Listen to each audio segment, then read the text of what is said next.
Hello दोस्तों, आज 22 सितंबर 2023 दिन शुक्रवार का आज के मुख्य समाचार, बड़ी खबरें, देश और दुनिया का ताजा अपडेट लेकर हाजिर हो गए। देश के अलग अलग राज्यों की ओर से, सरकारों की ओर से महत्वपूर्ण अपडेट, नए नियम, बड़ी घोषणाएं, बड़े ऐलान की जानकारियां लेंगे। बहुत ही महत्वपूर्ण और काम की ताजा खबरों का अपडेट मिलने वाला है, इसलिए वीडियो को पूरा ध्यान से आखिर तक जरूर देखते रहिएगा। तो आइए दोस्तों, बिना टाइम विलंब किए शुरुआत करते हैं आज की पहली बड़ी खबर। लेकिन इससे पहले आपको बता दें, आज है दोस्तों विश्व गुलाब दिवस। जी हाँ, वर्ल्ड रोज डे। दुनिया भर में 22 सितंबर को विश्व गुलाब दिवस के रूप में मनाया जाता है। कैंसर पीड़ितों से मानवीय व्यवहार करने और उनका दुख बांटने के लिए हर साल 22 सितंबर को वर्ल्ड रोज डे मनाया जाता है। यानी आज के दिन को मनाने का खास उद्देश्य ही कैंसर से लड़ने वाले लोगों को जिंदगी यानी जीने की प्रेरणा देना और उनके जीवन में खुशियां लाना है। कैंसर से लड़ने वाले लोगों में आशा और उत्साह फैलाने के लिए समर्पित है। खबरों की शुरुआत करते हैं। पहली बड़ी खबर, महिला आरक्षण बिल राज्यसभा में सर्वसम्मति से पास हो गया है। 5 दिन का विशेष सत्र 4 दिन में खत्म हो गया। लोकसभा और राज्यसभा अनिश्चित काल के लिए स्थगित हो गई है। 27 साल बाद ऐतिहासिक दिन महिला आरक्षण विधेयक को संसद की मंजूरी मिल गई है।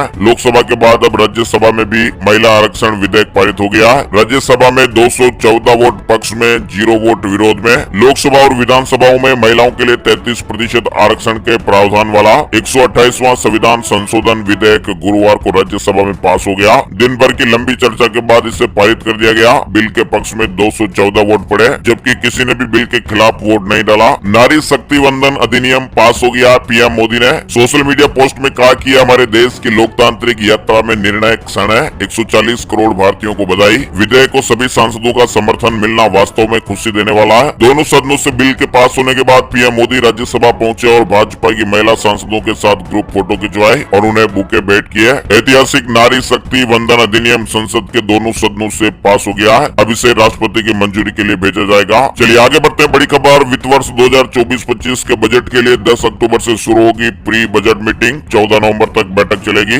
वित्त मंत्रालय की ओर से जारी एक नोटिस में कहा गया कि सभी मंत्रालयों के साथ बैठकों का कार्यक्रम है। सुरक्षा परिषद में भारत की स्थायी सदस्यता का ब्रिटेन ने खुलकर समर्थन किया है। कहा कि यूएनएससी को मजबूत करने की जरूरत है। ब्रिटेन ने संयुक्त राष्ट्र सुरक्षा परिषद यूएनएससी में विस्तार का समर्थन किया और कहा कि भारत को इसका स्थायी सदस्य बनाना चाहिए। कनाडा से तनाव के बीच सरकार ने टीवी चैनलों के लिए एडवाइजरी जारी किया, जिसमें चैनलों को सलाह दी गई है कि देश के दुश्मनों को डिबेट के लिए आमंत्रित न करें। भारत सरकार ने टेलीविजन चैनलों के लिए एक एडवाइजरी जारी कर कहा कि ऐसी पृष्ठभूमि के व्यक्तियों के बारे में रिपोर्टों, संदर्भों और विचारों या एजेंडों को कोई भी मंच देने से बचें, जिनमें वे लोग भी शामिल हैं जिनके खिलाफ गंभीर अपराध या आतंकवाद के आरोप है और जो संगठनों से संबंधित हैं। प्रदूषण के चलते भारत में पटाखों पर बैन की मांग को लेकर दायर याचिकाओं पर सुप्रीम कोर्ट आज शुक्रवार को फैसला सुनाएगा। इस तरह के अपडेट भी हैं। आवारा कुत्तों से संबंधी याचिकाओं पर 18 अक्टूबर को सुनवाई करेगा सुप्रीम कोर्ट का। 3 सप्ताह में पूरी हो औपचारिकता है। चीन के वुहान लैब को यूएस से फंड नहीं मिलेगा। अमेरिकी हेल्थ सर्विस का ये बड़ा फैसला है। इसी लैब से कोरोना वायरस लीक होने का शक जताया गया था।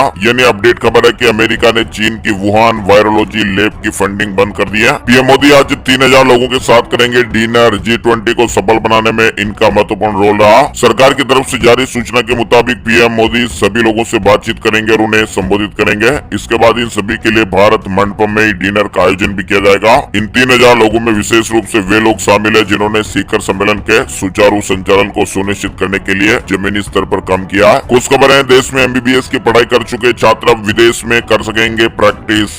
एनएमसी ने बड़ी जानकारी दी है। यानी हमारे देश में मेडिकल की पढ़ाई कर रहे या कर चुके छात्रों के लिए बड़ी खुश खबर है। अब मेडिकल के छात्र अमेरिका, कनाडा, ऑस्ट्रेलिया जैसे बड़े बड़े देशों में जाकर प्रैक्टिस कर सकेंगे। एनएमसी ने इस तरह की जानकारी दी है। भारत ने कनाडाई नागरिकों के लिए वीजा बंद किया। सरकार ने कहा हमारे डिप्लोमेट्स को धमकी मिल रही है। सुरक्षा कारणों से यह फैसला किया है। फिलहाल अपडेट है कि खालिस्तानी समर्थक हरदीप सिंह निज्जर की हत्या के मुद्दे पर भारत और कनाडा के बीच तनाव बढ़ता जा रहा है। कनाडा में मौजूद भारत के वीजा एप्लीकेशन सेंटर ने गुरुवार को कनाडा के लोगों के लिए वीजा सेवाएं सस्पेंड कर दिया। यानी कनाडा ने जिस तरह की हरकतें की है, इस पर भारत चुप नहीं है। 3 दिन में 3 बड़े झटके मिल चुके हैं। गुरुवार को भारत ने वीजा सेवाओं पर अस्थायी रूप से रोक लगा दी। भारतीय नागरिकों के लिए एडवाइजरी जारी की गई। साथ ही राजनयिक को भी बाहर कर दिया गया। आनंद महिंद्रा ने कनाडा को दिया तगड़ा झटका, बंद कर दी अपनी ये कंपनी। महिंद्रा एंड महिंद्रा के शेयरों में बड़ी गिरावट देखने को मिली। बाजार बंद होने से 10 मिनट पहले महिंद्रा एंड महिंद्रा के शेयर 3% की गिरावट के साथ 1584 रुपए में कारोबार कर रहे थे। महिंद्रा एंड महिंद्रा ने गुरुवार को कनाडा को तगड़ा झटका देते हुए अपनी कंपनी के ऑपरेशन को बंद कर दिया है। महिंद्रा एंड महिंद्रा ने कहा कि उसकी कनाडा बेस्ड कंपनी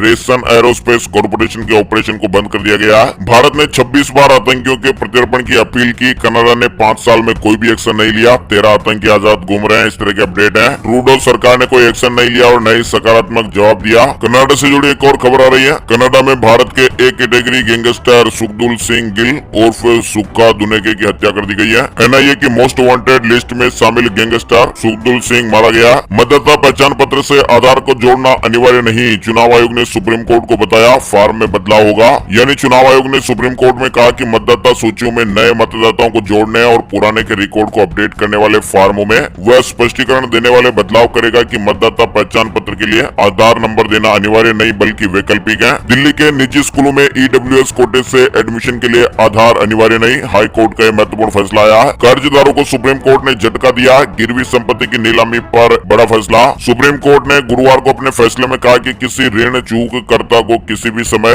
बकाया चुकाकर ऋणदाता वित्तीय संस्थानों द्वारा उसकी गिरवी संपत्ति की नीलामी करने से रोकने की इजाजत नहीं दी जा सकती। यानी यदि कोई कर्जदार है वो गैर निष्पादित परिसंपत्तियों की वसूली नियंत्रित करने वाले कानून के तहत नीलामी नोटिस के प्रकाशन से पहले वित्तीय संस्थानों का बकाया चुकाने में विफल रहता है तो वह अपनी गिरवी संपत्ति को छुड़ाने का अनुरोध नहीं कर सकता। दिल्ली से जुड़ी अपडेट खबर, जीवन साथी द्वारा कपटपूर्ण बयान दिए जाने के आधार पर विवाह रद्द नहीं किया जा सकता, हाई कोर्ट ने यह टिप्पणी की है। दीपावली और छठ पूजा को लेकर रेलवे ने तोहफा दिया, यूपी से चलेंगी 14 स्पेशल ट्रेनें। बॉम्बे हाई कोर्ट से जुड़ा अपडेट, मेहुल चोकसी को झटका, भगोड़ा आर्थिक अपराधी घोषित करने की मांग वाली अर्जी के खिलाफ याचिका खारिज हो गई है। वही दोस्तों एक हेल्थ एक्सपर्ट के रूप में जानी जाने वाली एड्रियाना थीसेन के चचेरे भाई ने जानकारी दी है। 1 साल में 45 किलो वजन घटाया था, लेकिन अब हेल्थ एक्सपर्ट की मौत हो गई है। हर कोई हैरान है। ब्राजीलियाई फिटनेस इन्फ्लुएंसर है। राम मंदिर से जुड़ा महत्वपूर्ण अपडेट, 95% काम पूरा हुआ, जल्द ही दर्शन देंगे भगवान। जी हाँ, भगवान राम के मंदिर के प्रथम चरण का कार्य लगभग 95% पूरा हो चुका है। मंदिर प्राण प्रतिष्ठा के लिए बनकर तैयार हो चुका है। मंदिर में अब खिड़की और दरवाजे लगाने का काम चल रहा है। इस तरह के अपडेट है। अब एक्स पर भी मिलेगी पेमेंट करने की सुविधा। एक्स यानी ट्विटर पर भी पेमेंट करने की सुविधा मिलेगी। गूगल पे, पेटीएम और फोन पे को टक्कर मिल सकती है। 25 लाख के बकाये पर भी माना जाएगा विलफुल डिफॉल्टर। आरबीआई ने ड्राफ्ट जारी किया है, यानी जिस व्यक्ति पर 25 लाख रुपए से अधिक का बकाया और भुगतान करने में सक्षम होने के बावजूद भी भुगतान करने से इनकार करता तो उसे इच्छुक अपराधी माना जाएगा। केंद्रीय बैंक ने इस मामले पर तैयार मसौदे पर जनता की राय मांगी है। आरबीआई ने गुरुवार को इच्छुक डिफॉल्ट से जुड़े नियमों में बदलाव का प्रस्ताव रखा। चीन में हैरान कर देने वाला बवंडर, 2 शहरों के लोगों में खौफ देखने को मिला। 137 घर ध्वस्त हो गए, 1646 इमारतें डैमेज हो गई। तबाही की फोटो सामने आ रही है। हरियाणा में रजिस्ट्रियों की अपॉइंटमेंट बढ़ी है। हर जिले में 100 से बढ़ाकर 300 की गई है। तत्काल कोटा भी बढ़ाया। डीआर और एसडीओ को रजिस्ट्री की पावर। हरियाणा में राजस्व बढ़ाने और लोगों को हो रही परेशानी को देखते हुए सरकार ने ई अपॉइंटमेंट की संख्या बढ़ाने का फैसला किया है। सरकार ने इसको लेकर गुरुग्राम को छोड़कर 21 जिलों के लिए ऑर्डर जारी कर दिया। वहीं हरियाणा में प्राइमरी टीचर्स के आज से तबादले, 2008 बैच के शिक्षक शामिल। अब 2008 बैच के पीआरटी टीचर्स की प्रक्रिया 22 सितंबर से शुरू की जाएगी। राजस्थान में 18 लाख वोटर्स घर बैठे वोट दे पाएंगे। विधानसभा चुनाव में 80 साल से ज्यादा उम्र के बुजुर्गों और दिव्यांगों को नहीं जाना पड़ेगा बूथ। सरकार घर बैठे ही वोटिंग की सुविधा देगी। अयोध्या दीपोत्सव से जुड़ा अपडेट, 21 लाख दिए 25,000 वॉलेंटियर। इस बार गिनीज बुक में नया रिकॉर्ड बनेगा। सुप्रीम कोर्ट का तमिलनाडु को झटका, कर्नाटक को 5000 क्यूसेक पानी छोड़ने के आदेश में हस्तक्षेप करने से इंकार कर दिया है। उत्तर प्रदेश में अब 1 सप्ताह में बन जाएंगे आय प्रमाण पत्र, जाति प्रमाण पत्र और निवास प्रमाण पत्र। यानी अब 1 सप्ताह के अंदर अंदर लोगों के ये प्रमाण पत्र बनेंगे। सीएम योगी जी ने इस तरह के निर्देश दिया। आदि गुरु शंकराचार्य की 108 फीट की प्रतिमा का